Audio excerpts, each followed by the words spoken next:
The Vietnam War was the formative experience for a generation of CIA and military intelligence personnel involved in the Phoenix program. They viewed the military defeat in Vietnam as a betrayal on the home front, a loss of will by domestic political enemies, not a military failure against a nationalistic revolution fought as a guerrilla war. The Phoenix program, assassinating suspected VC sympathizers in a systematic manner, worked well and is the blueprint for the current black operation targeting thousands of loyal Americans using state-of-the-art microwave and radio frequency radiation weapons. The motivation to suppress domestic dissidents and to assassinate loyal American opposition stems from the perception of dissent against the war as treason. This philosophy is stated very clearly in the Mind War paper written by NSA General Michael Aquino. The Department of Defense has a huge stake in futuristic technology that kills by ionizing and non-ionizing radiation, leaving little or no trace. The indiscriminate killing of the Phoenix program continues on American soil. The terms soft kill, slow kill, and silent kill refer to the new way of killing the enemy in conflicts short of war and the small wars of the future. The counterinsurgency doctrine has now been applied to the home front so that the perceived betrayal of the military in Vietnam will not be repeated. The generation of CIA and military intelligence led by Shackley, Helms, Casey, Singlab, Secord, John B. Alexander, Michael Aquino, Paul Vallely, and others have built the perfect beast, using selective assassination that leaves no trace. The ability to cull the human herd with silent kill technology allows a few personalities to remake the entire society in their own image. Extremely low frequency technology slowly drives the target crazy with silent sound, similar to the CIA MKUltra psychiatrist Ewan Cameron's psychic driving technique used to break down the target's personality. The new buzzwords at the Pentagon are synthetic telepathy and psychotronics. Another means of attack on targets is the Smirnov patent that uses subliminal suggestion to manipulate human behavior. This patent was purchased by the remote viewing company Scitech Corporation.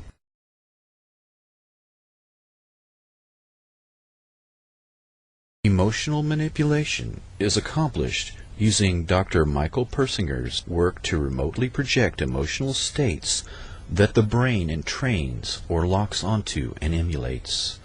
One can broadcast rage or fear at an individual target to manipulate and control them. As if these methods were not enough to torture and murder people, add to this nightmarish toolbox active gang stalking. CIA-created cults and other cause-oriented groups are used to induce further trauma in the target by actively harassing them in public in a neutralization technique described in counterintelligence operations manuals that are aimed at enemy agents. In the race to develop a new weapon, it has always been necessary to test it on human beings. Perfecting the latest weapons designed to kill slowly and silently, as well as perfecting the process of controlling the human mind, are no different. Once the weaponry has been perfected on these few thousand people, the same techniques will be applied en masse to the general population, and then to humanity as a whole.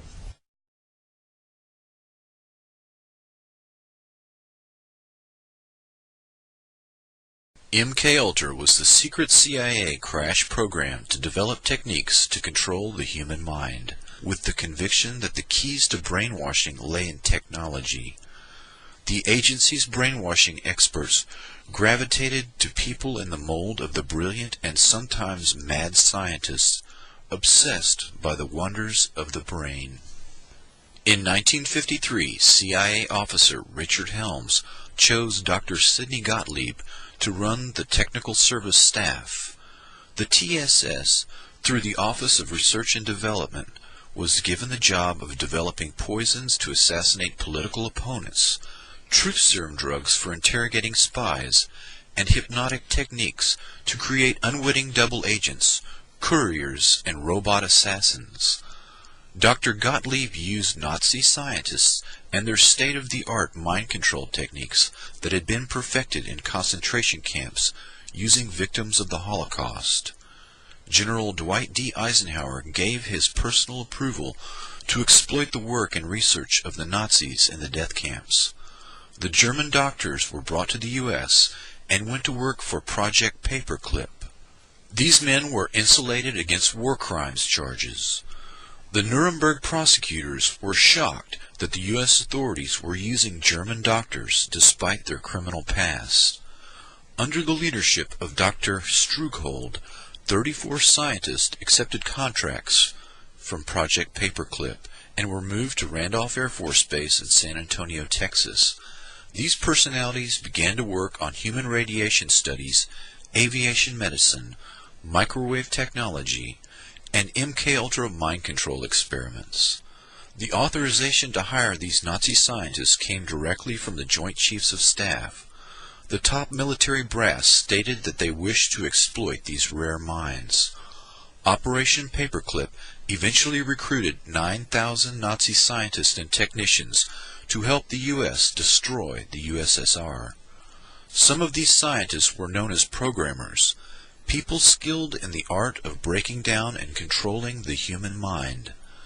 Dr. Joseph Mengele and others experimented extensively with children and adults using mescaline, electroshock therapy, hypnosis, sensory deprivation, torture, rape, and trauma bonding in an effort to control the human mind. Dr. Mengele was so successful using the technique of trauma bonding that survivors today still exhibit a profound affection for their torturer, referring to Mengele as Beautiful Joseph. Dr. L. Wilson Green was a Jewish doctor who the Nazis coerced to participate in their experiments at Auschwitz.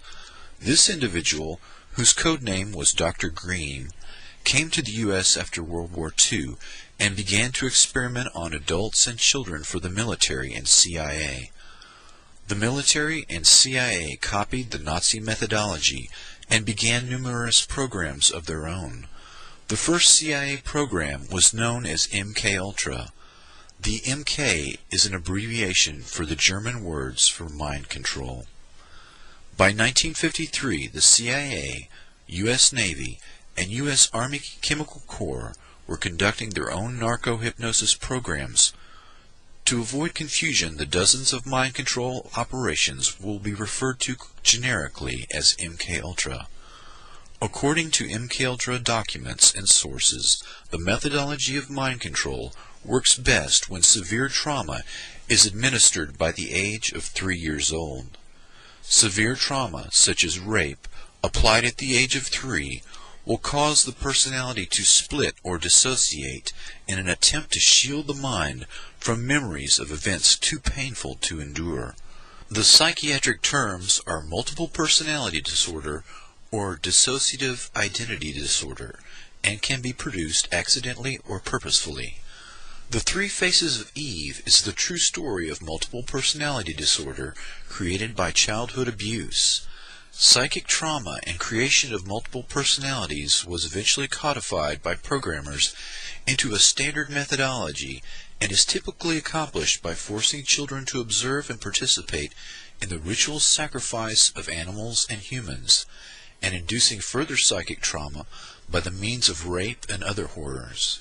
The trauma causes the dissociation. This functions much like the partitioning of a hard drive in a computer. The dissociative state is used as an opening to hypnotically induce an alternate shell personality. The programmer will use hypnosis and triggers to call forth the created personality, known as an alter personality. Only 20% of the general population is easily hypnotizable, but trauma at an early age makes people vulnerable to dissociation, and thus easily hypnotizable. Typically, the programmer might wear a costume, such as a rabbit suit, and sacrifice a rabbit in front of the child victims before they are physically traumatized. The image of the rabbit, a phrase from Alice in Wonderland, or similar paired images are used as the triggers to call forth the alter personality. The method works best when the trauma is repeated around 6 years of age. A few years later, the child victim's IQ test and personality test are evaluated to determine whether the child may be trained in assassination, sexual blackmail, drug courier, or other role. The subject can be hypnotized and used for operations, but would only be consciously aware of the sense of lost time. Dr. Sidney Gottlieb employed these early programmers and concentrated on the use of LSD for mind control and exotic poisons and drugs for political assassinations. He personally gave LSD to an unknowing fellow scientist, Dr. Frank Olson, who worked for the Army Chemical Corps Special Operations Division at Fort Detrick. His job was developing biological weapons. Dr. Olson committed suicide by jumping through the window of a 10th-floor hotel. Dr. Gottlieb concealed his actions, and the Olson family was unaware of the cause of his suicide until 27 years later, when the facts emerged during a congressional hearing on CIA abuses. The link between Gottlieb and Olson illustrates how the different elements of biological and chemical weapons, radiation testing, and MK-Ultra were all intertwined. Dr. Ewan Cameron was president of the American and Canadian Psychiatric Associations. He ran the Allen Memorial Institute, which was founded in 1943 with funds from the Rockefeller Foundation. Nazi paperclip scientists made their way into the CIA and military-sponsored mind control programs here in the United States and Canada. Some of these scientists were friends of Dr. Cameron. Money for Cameron's operation came from the CIA and was funneled through the Cornell Society for the Investigation of Human Ecology. The systematic annihilation or depatterning of a subject's mind and memory was accomplished with overdoses of LSD, barbiturate sleep for 65 days at a time, and electroshock therapy at 75 times the recommended dosage. Psychic driving, the repetition of a recorded message for 24 hours a day, programmed the emptied mind. The Canadian government settled a class action lawsuit by 250 former patients of Dr. Cameron decades later, but no person or institution has ever been disciplined or punished for these activities. Cameron was the premier psychiatrist of the 20th century. He had studied Nazi scientists at the Nuremberg trials and later replicated many of their methods and sought their assistance in the race to control the human mind. Cameron's mind control experiments were one program out of many run by the CIA, Navy, Air Force, Army, and others. Richard Helms ran the Dirty Tricks Department after the Bay of Pigs and became Director of Central Intelligence in 1966. He destroyed the archive on MK-Ultra when he left in 1972 and successfully covered up the crimes of MK-Ultra. Helms, like Gottlieb, was a Machiavellian character who used paperclip scientists and would stop at nothing to win. He advocated low-intensity warfare, transmitting strategic subliminal messages to the brains of enemy populations, and the use of high frequencies to affect memory and the unconscious mind. In 1964, he wrote a memo to the Warren Commission where he mentions biological radio communication. Quote, "Cybernetics can be used in molding of a child's character, the inculcation of knowledge and techniques, the amassing of experience, the establishment of social behavior patterns, all functions which can be summarized as control of the growth processes of the individual." In 1953, MK-Ultra relied on LSD, but by the 1960s the emphasis had changed to biological radio communication. MKUltra had 149 subprojects that encompassed nearly every aspect of human behavior and social science. In the 1977 Senate hearings, former CIA Director Admiral Stansfield Turner stated that the program took place at 80 institutions, including 44 universities, 15 private companies, 12 hospitals, and 3 prisons. MKUltra Subproject 119 was the foundation of all non-lethal weapons programs currently active and included a summary of 5 areas, one of which is entitled Techniques of Activation of the Human Organism by Remote Electronic Means. This memo was dated August 17, 1960, and when viewed with other evidence that was not destroyed, shows significant interest in radio frequency weapons and direct control of human behavior at a distance. By 1960, the CIA dropped emphasis on the use of LSD in favor of electronic influence. This aspect of the research is where the greatest modern emphasis has been, rather than chemical or biological agents, both of which violate existing treaties and leave physical traces. In 1962, a CIA manual focused on radiohypnotic intracerebral control, RHIC, which was developed by the Pentagon, quote, "When a part of your brain receives a tiny electrical impulse from outside sources, such as vision, hearing, etc., an emotion is produced. Anger at the sight of a gang of boys beating an old woman, for example. The same emotions of anger can be created by artificial radio signals sent to your brain by a controller.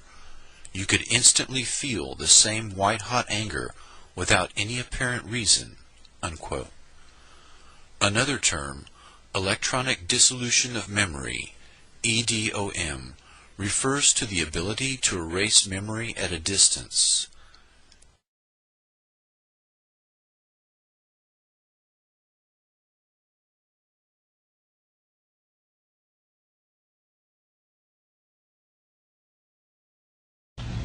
I'm Chris DiNicola, born July of 1962, rendering me 32 years of age. I was a subject in radiation as well as mind control and drug experiments performed by a man I knew as Dr. Green. I was a subject from 1966 to 1976. Dr. Green performed radiation experiments on me in 1970, focusing on my neck, throat, and chest, 1972 focusing on my chest and my uterus in 1975. Each time I became dizzy, nauseous, and threw up. All these experiments were performed on me in conjunction with mind control techniques and drugs in Tucson, Arizona. Dr. Green was using me mostly as a mind control subject from 1966 to 1973. His objective was to gain control of my mind and train me to be a spy assassin. I was in what looked like a laboratory, and there seemed to be other children. I was strapped down, naked, spread eagle, on a table, on my back. Dr. Green had electrodes on my body, including my head. He used what looked like an overhead projector and repeatedly said he was burning different images into my brain while a red light flashed aimed at my forehead. In between each sequence, he used electric shock on my body and told me to go deeper and deeper, while repeating each image would go deeper into my brain, and I would do whatever he told me to do. I felt drugged because he had given me a shot before he started the procedure. When it was over, he gave me another shot. The next thing I remember, I was with my grandparents again in Tucson, Arizona. I was 4 years old.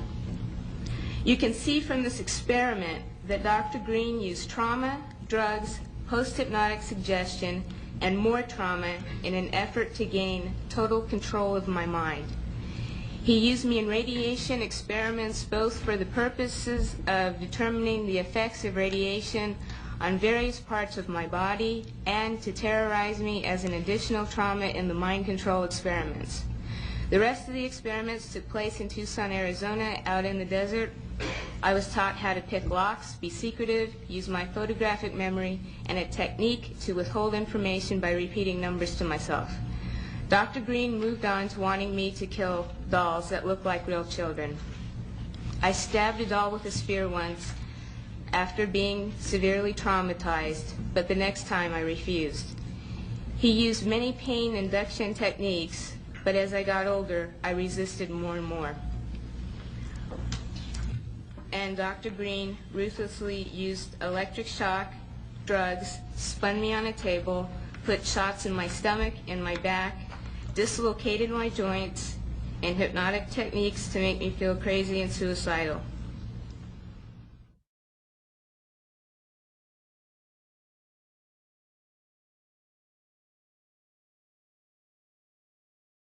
Crazy and suicidal. A victim of electromagnetic microwave frequency harassment. I am being physically tortured every day. Covert, silent radio frequency, electronic attacks being carried out in public against people in their homes across the USA. Physically tortured By electromagnetic harassment started at the end of 1996 and beginning of 1997. It felt like they were just like messing up my body, and it just felt like I was getting physically tortured, and I couldn't stop them. I have been targeted with electromagnetic energy on at least 2 occasions where I measured the power at over 100% of the FCC allowed limit for RF exposure using a NARDA 8718 radiation hazard meter.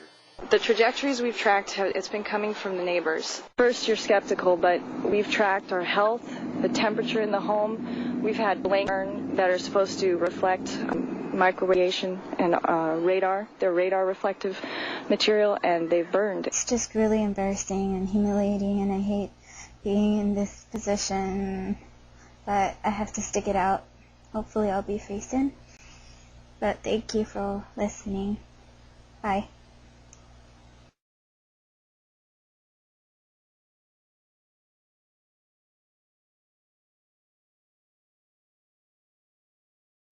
Project Pandora.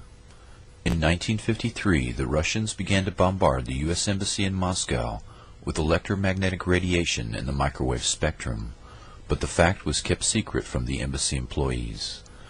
U.S. Ambassador Stossel contracted a blood disease, bleeding eyes, nausea, and eventually lymphoma. He and other employees eventually died as a result of the microwave attacks. Dr. Henry Kissinger sent a secret memo giving hazard pay to embassy personnel in the 1970s. Scientists began zapping monkeys to study the biological effects of highly concentrated microwave frequencies. Jose Delgado experimented on 4 human subjects using radio waves, reporting they experienced different emotions, sensations, and colored visions. Delgado stated that these weapons were, quote, more dangerous than atomic destruction. With knowledge of the brain, he said, we may transform, we may shape, direct, roboticize man. I think the great danger of the future is that we will have roboticized human beings who are not aware that they have been roboticized, unquote. Dr. Delgado was in fact responsible for the development of a brain transponder that was used to roboticize human subjects.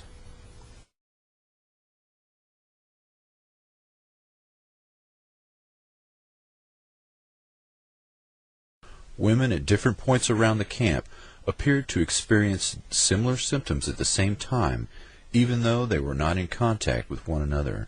Large numbers of women complained of sudden feelings of extreme tiredness shortly before major events, such as the departure of a cruise missile convoy.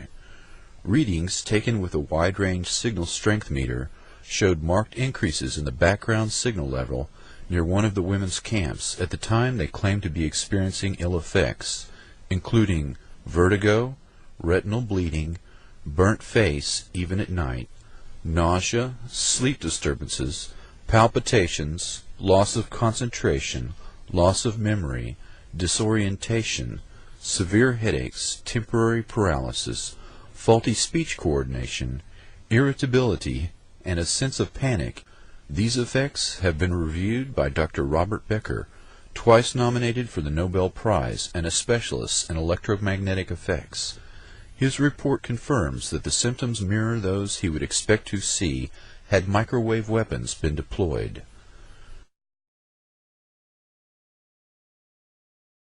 The Department of Justice Electromagnetic Weapons Program. The Department of Defense uses the Department of Justice to develop and test non-lethal weapons as an aspect of deniability because many of these applications violate existing treaties. By using the Department of Justice and classifying these programs as crowd control, they are able to avoid scrutiny and can violate the spirit of the law without technically being in violation of international treaties.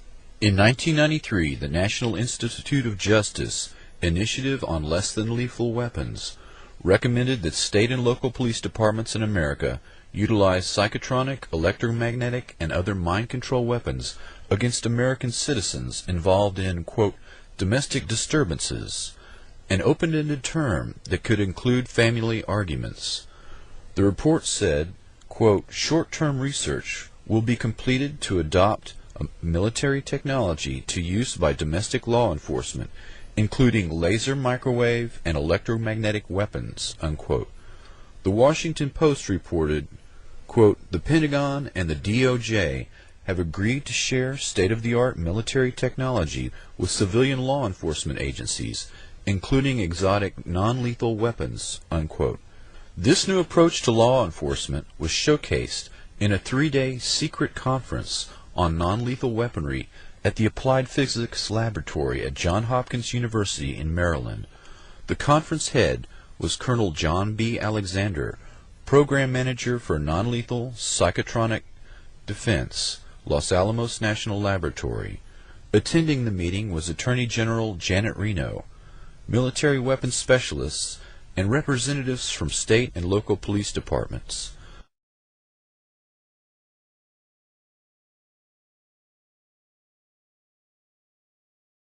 I am a victim of electronic harassment. All right, my name is Catherine Moore. I am formerly of Wilmington, North Carolina. Today, I live in Miami, Florida with my daughter. I am a victim of electronic torture, surveillance, and wiretapping. I served as the mayor pro tem of that city for 14 years.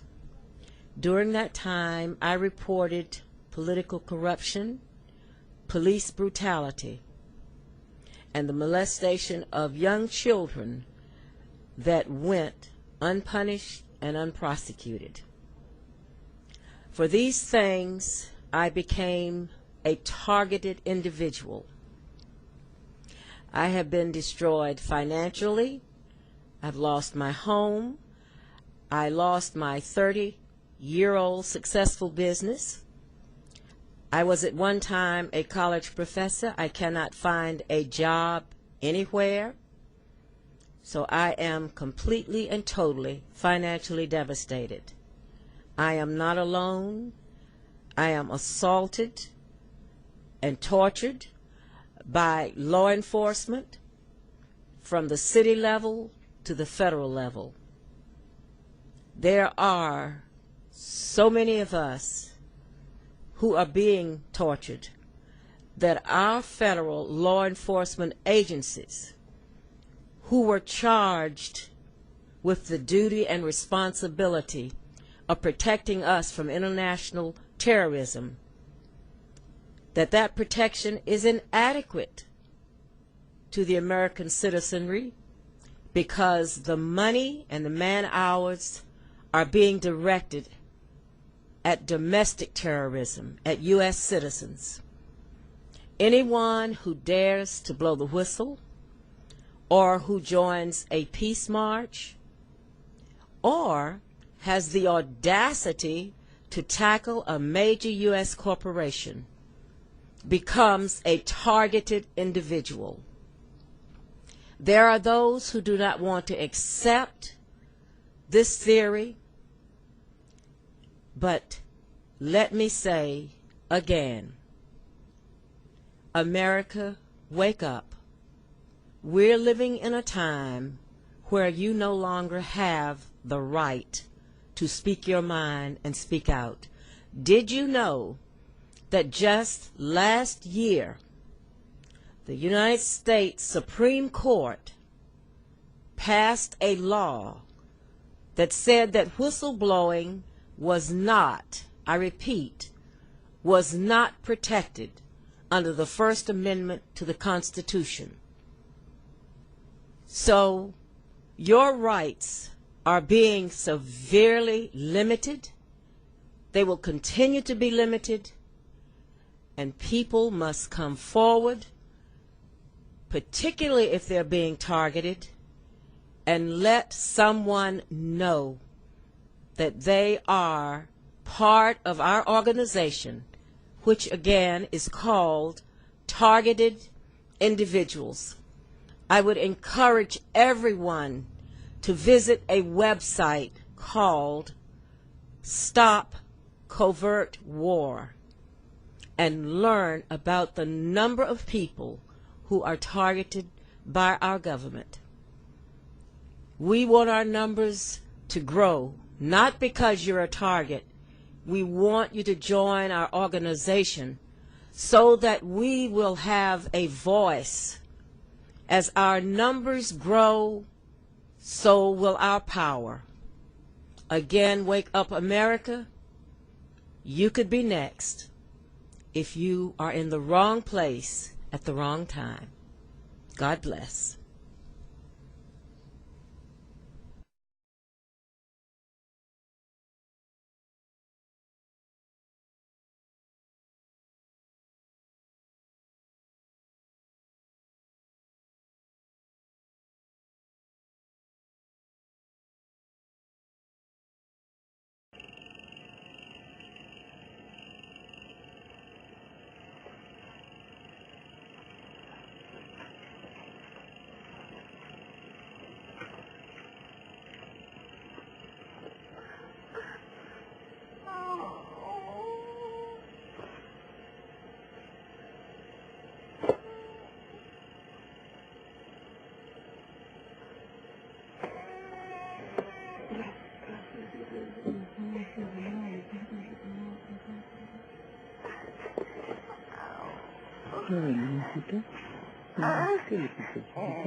Y luego van caminando la caperucita por una caperucita y llevan una canastita, color rosa, color azul. Y le dice la caperucita, y van corriendo y van brincando, y hay mucha agua y luego van a tirar ahí.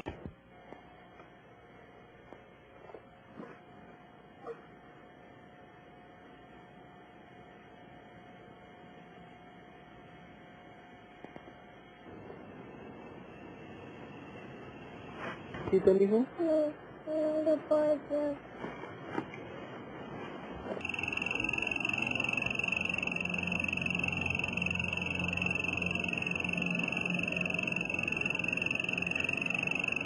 ¿Te dijo? ¿Te duele pancha? ¿Eh? ¿Le duele pancita? ¿No le duele cabecita? ¿Le duele panza, mijo? ¿Mucho? ¿Le duele panza, mijo? Ah, bueno, papá. The pain, I feel my body exploding. It doesn't matter where I go, whether I'm standing up or laying down. It doesn't matter. I feel my body exploding. I'm very sick.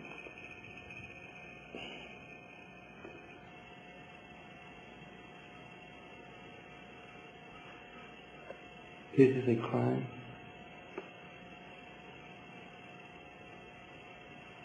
I feel my breathing.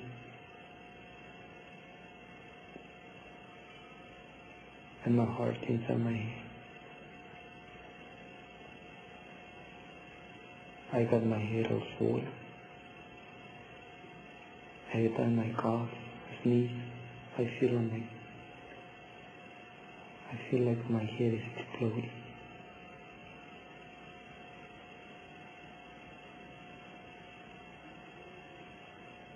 This happened because I sent emails to Michigan explaining the corruption of the Thomas M. Cody Law School.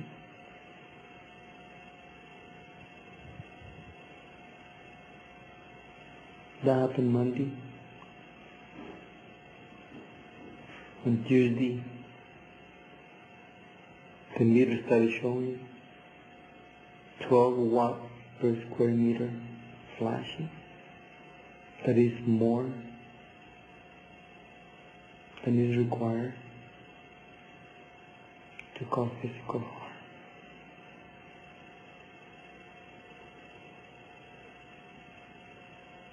This is retaliation for denouncing racial discrimination. The defendant in this case now is the U.S. Attorney General, John Ashcroft. He will be the one for blaming for this murder.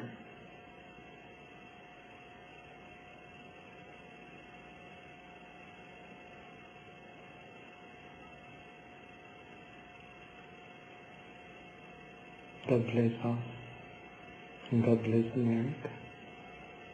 We will let these people alone. They're causing a lot of harm to innocent people like me, just because I complain of racial discrimination.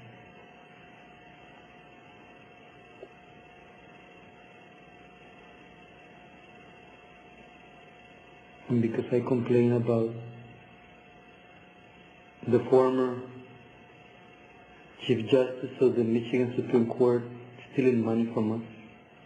His name is Thomas E. Brennan, and I hold him responsible for this.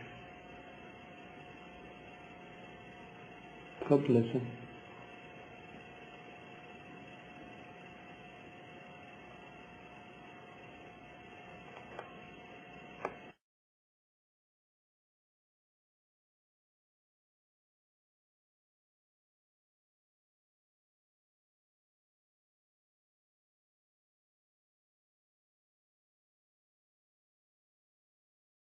The city council, the investigators, the chief of police, the captain who was denying any child prostitution was going on in the canyon, even though I had it all on video. This doesn't lie. I have them on video refusing to act when these little girls, who I interviewed the migrants in the canyon, they are 13 years old, sometimes younger. Oh yeah, raping these little girls, these illegal alien sex slaves, they just turn another cheek.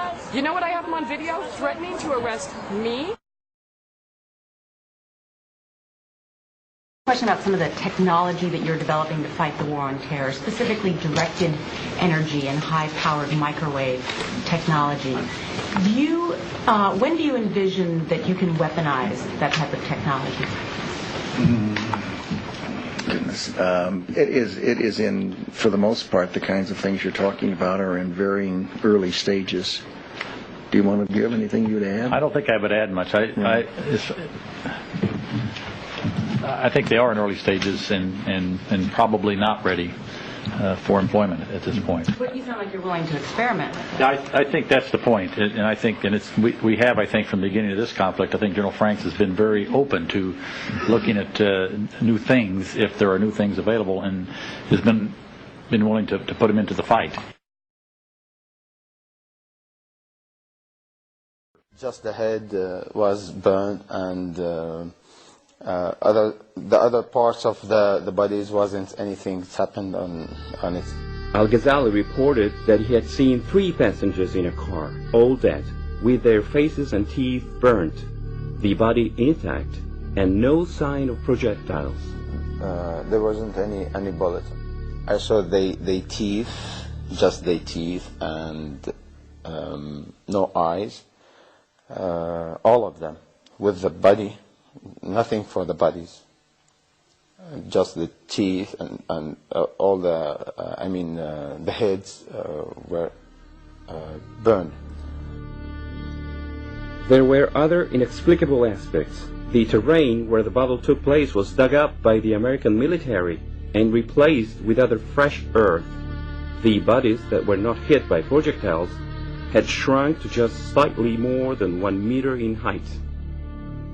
Except that the bodies is killed by the bullets. Most of them that become very small. It's like that, something like that.